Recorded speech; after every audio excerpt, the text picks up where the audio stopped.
Jimmy Cliff, the legendary Jamaican reggae singer, songwriter, and actor, has passed away. Born James Chambers on July 30, 1944, in St. James, Jamaica, Cliff rose to fame in the 1960s and 70s with hits like Many Rivers to Cross, You Can Get It If You Really Want It, and The Harder They Come, among many others. This morning we have two individuals who have a lot of respect, like all of us, for the late Jimmy Cliff, who will be looking at his life and legacy with us here on The Big Story on the Richard B. Morning Show. We welcome independent film producer Justine Henzell. Good morning, Justine, and welcome. How are you doing today? Good morning, Richie, here in Treasure Beach, and we're rebuilding vigorously. I can already hear the hammers at 7 o'clock in the morning. Wow. Yes, I know Treasure Beach was badly impacted by Melissa. Glad to know that the rebuilding is progressing well. Thank you for joining us. We also have Mackie Conscious, as his name suggests, a very conscious singer and one who knows Jimmy very well. They're both from St. James, and Mackie is on with us this morning. Good morning and welcome, Mackie Conscious. How are you doing, my brother? Yes, Richie B.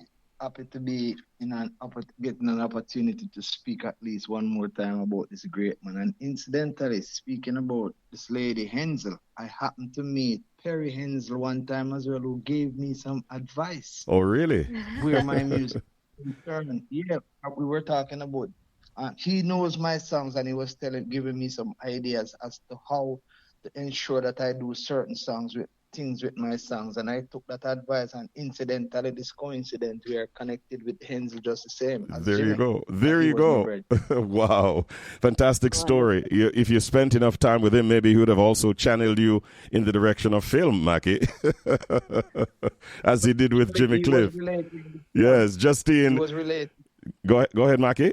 It was related to the film Harder They Come. And like he says, ensure that you move from stage to stage. Yes. And do the same with your music.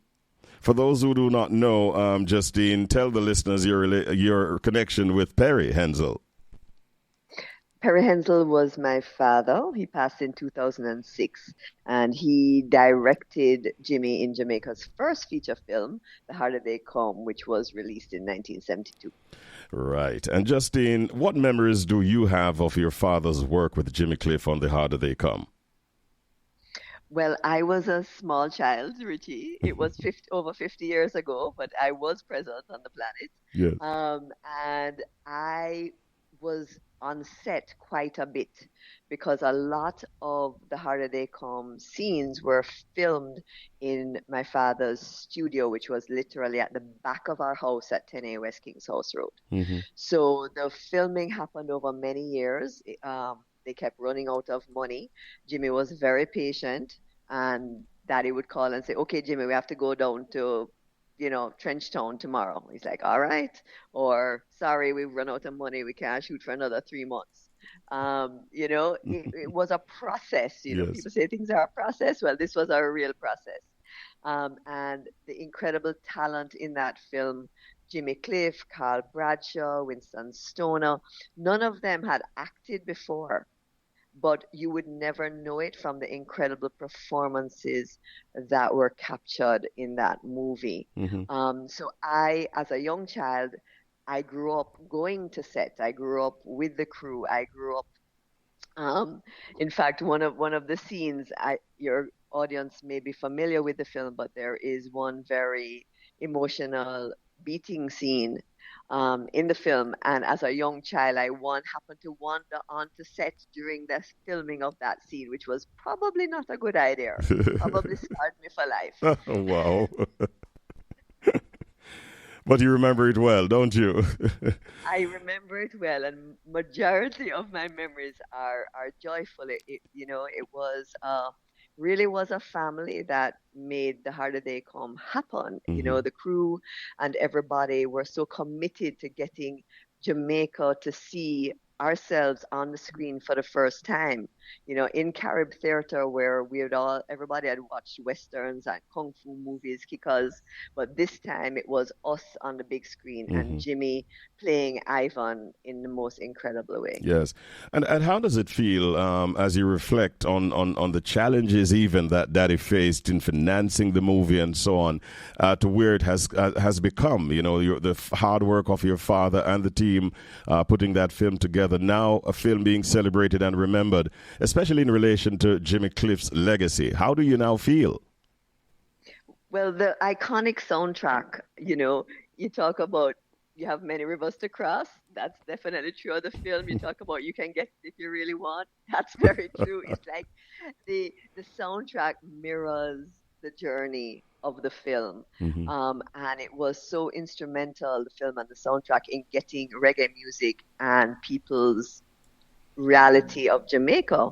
It brought it to the world, with Bob Marley and Jimmy Cliff and the film touring in the 70s the way they did. It gave people a different view of Jamaica, a realistic view of Jamaica, and people fell in love with our complexity and our authenticity.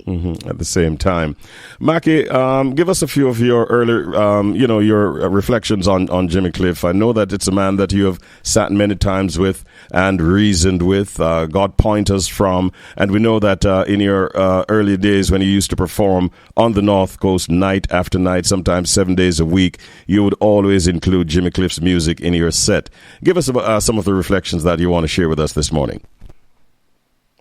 Well, of course, initially, I know Jimmy Cliff is from Summerton, or actually was living in Summerton, Montego Bay, because I was living in Irwin, where you have to pass Irwin to go to Summerton. Yes. But my early days before even recording, I used to be playing music in the hotel.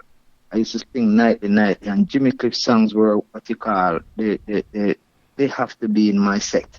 Harder Day Come, Many Rivers to Cross, all of these songs, as many as possible, was Jimmy Cliff. So Jimmy Cliff was really an icon until I finally met Jimmy.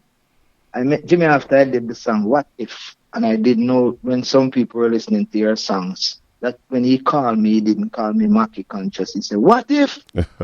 And those are some of the things. So he started calling me names about my songs. So of course he's in Montego Bay. We met up from time to time. We probably have a little talk. Very laughy, very smiley man with that little fine voice. What if? What a song everybody know? And then another time, leave the crumbs alone, man. Boy, leave the crumbs alone. And then when I did a song, Lucky Me No Lucky, he said to me, boy, Mackie, you're in the dance all here now, but don't give up. It's not a give up song. That I said, no, man. And then he went further to say, a man like you is like the Bob Marley. I don't know where you get your lyrics for the song. You're going to be great one day. These are some of the things. Don't give up on what you're doing and keep a certain standard. Keep it high. Don't drop your ball. And incidental, as a result of that, one of his background vocalists, Tammy T, that sings for Jimmy Cliff from time to time, I ended up using her on many of my tracks to do my background vocals. So those are some of the inspiration he gave me. And even the song I did, Can't Be a King I Ain't Royal, that was one of his favorite songs. You can't be a friend if you're not loyal. But many times we meet up at different places, and every time he sees me, he could have called me by a song. What if, man? What if? Come on, where's man? Yes. That means he's definitely in tune with the music. Justine, what is your understanding of Jimmy Cliff's personality and character from your own family's interactions with him? Well, I mean, he, just as what Mackie was just saying, he was such a confident person that he was able to share his talent so freely, right? He was a real mentor to so many people because he was such a confident person. He was secure in his talent, but he was never pompous or arrogant. He was one of the most humble men I knew in terms of having this incredible impact on the world, incredible impact on music, but carrying it with such humility and able to be calm. He was not like your typical rock star who would make up noise and, walk into a place and expect everybody knew who he was, but he was calm. He was humble. I never saw Jimmy lose his tempo. I never heard Jimmy raise his voice. I never saw Jimmy take a drink or a smoke. He was just so even Mm-hmm. and yeah, I mean, humble is a word that just keeps coming to mind because when you have that much talent, um, sometimes, that's not how it manifests itself in certain people. But with Jimmy, it was a quiet confidence that allowed him Yes. the security to help so many others. All right. Mackie Conscious, in addition to your own catalog, I know you pay a lot of attention to other artists' catalog of music, and Jimmy Cliff is no doubt one that you would have looked at and listened to his material over the years. How do you think that his music reflects, some of the social issues and even the politics that we've experienced here in Jamaica? Well, Jimmy Cliff crossed a lot of lines with his music. Many rivers to cross is inspirational songs. You have songs like Harder Day Come, the Harder Day Fall. That's a great song as well. A lot of his songs cross many different paths as it relates to inspirational. And just similar to what my lady said a while ago about the humility of Jimmy. I remember one day he said to me, he said he is not, he believes in people and every man is equal, and I share the same view. And he said he's not a star in his hometown because everybody is equal. He wants to be a star on the international scene. If you see him on the town, on the road, he's just another person. If you don't know that's Jimmy Cliff, you don't know. And that caused me to take same image, same picture, and try. Because guess what? We are not here to be what you call. The man was so humble. Mm-hmm. You don't know that man is Jimmy Cliff. Him driving a little vehicle and go about the business and gone. If you go to the market, it's a market, you're gone. You're not there above the people like the big superstar. And that is the image I take up to today, courtesy of Jimmy Cliff. Fantastic. So that really believe me, this man leave a mark on me. And I don't even say he's dead. I only say his life has ended. Mm-hmm. If you notice that in the road, his life has ended. His work, his job, his life ended. It began and it ended here. It is for us to continue the journey. I know where they left off. He always associate me with Bob Marley as well. So your lyrical content is like Bob Marley. And it said, keep it up, don't give up, keep going on, and never forget those words. So believe me, so I always follow Jimmy Cliff wherever he go, whichever song he sings. I went to Rebel Salute way down yonder some time ago just to see Jimmy perform. Mm-hmm. Yeah. When it was in Elizabeth. And never forget that. Was it quite a few things because I see Jimmy in Jamaica perform. Mm-hmm. Yeah. What was it Gloucester Avenue in Montego Bay that was renamed Jimmy Cliff Boulevard? Yes, it was. Mm-hmm. Yes. The hip strip. Bottom road. Yes. Bottom road called Gloucester Avenue. Yes, and I was actually at that renaming at the time as well. Jimmy Cliff Boulevard. Great. Justine, in addition to that renaming of Gloucester Avenue, Jimmy Cliff Boulevard, how do you think we might want to be remembering this great, iconic, legendary artist of Jamaica? What are some of the thoughts in your head in that regard?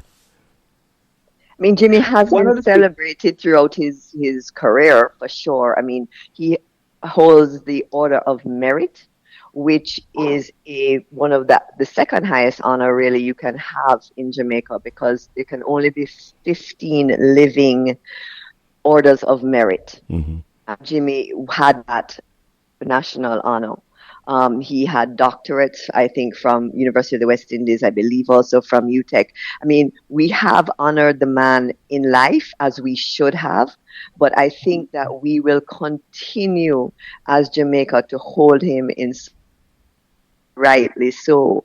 I'm sure that Minister Grange is planning a huge celebration of life for him. Mm-hmm. And I know that all Jamaica is, celebrating him along with his family and sending so much love to his wife and all his children. Mm-hmm.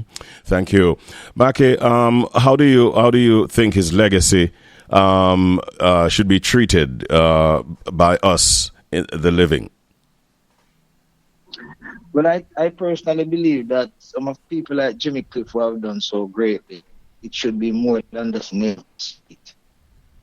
There are many things that he has done. Many to me, he was before Bob Marley to a certain extent. When you there must be other things happening in relation to him that keep the memory alive. Let us say there's a particular place where reggae music is played. Certain things being done here. This is being done there. Not just a road or a street or a building to be named. Something that maintain the legacy. Mm-hmm. You know what I mean? Similar like how you can say they have a Usain Bolt tracks and records place or something like that, where something happened in relation to Jimmy Cliff over a period of time. People can let, if tourists even come to Jamaica, you go to that particular place or that street or that what where something is happening in relation, instead of just putting a sign on a road to just say it is called. You understand what I mean? Because this one is more than just a naming of a street. It is, his works must be continuing. Certain things must be keep going on instead of just a sign to put on a road to say a street. So I think a lot more needs to go into people like Jimmy Cliff, one of the foundation of our music, and he left certain things. You know what I mean? Certain things, memory must continue with just a name alone. Absolutely. I mean, Richie, when you look at his lyrics, right? Notice that never was there a bad word said about. Never was there any degrading of any type, right? He never ever did anything that was not conscious and deliberate.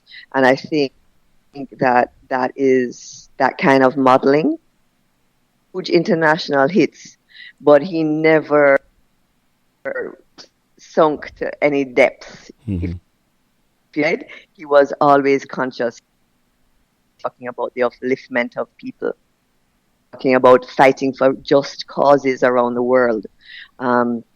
And so he is definitely, as Mackie said, he is an example. He is an inspiration, and we have to make sure that people follow in his footsteps in terms of that. Absolutely. We are really happy for the role that Jimmy Cliff played in shaping our sound, the sound of our music, and the help that he gave in terms of popularizing it globally. May his soul rest in peace. I'm sure that there'll be several announcements as we go along, maybe from the Ministry of Culture through the Minister, Babs Grange. It's early days yet, but for now, we'd like to thank you, Justine. Thank you, and also to your family for the role that you all played in popularizing this great music out of Jamaica. And we will cherish that for a lifetime. Thank you also to Mackie Conscious for joining us this morning, and I wish you both a great day. Appreciate it. Thank you. Bless you. Thank you.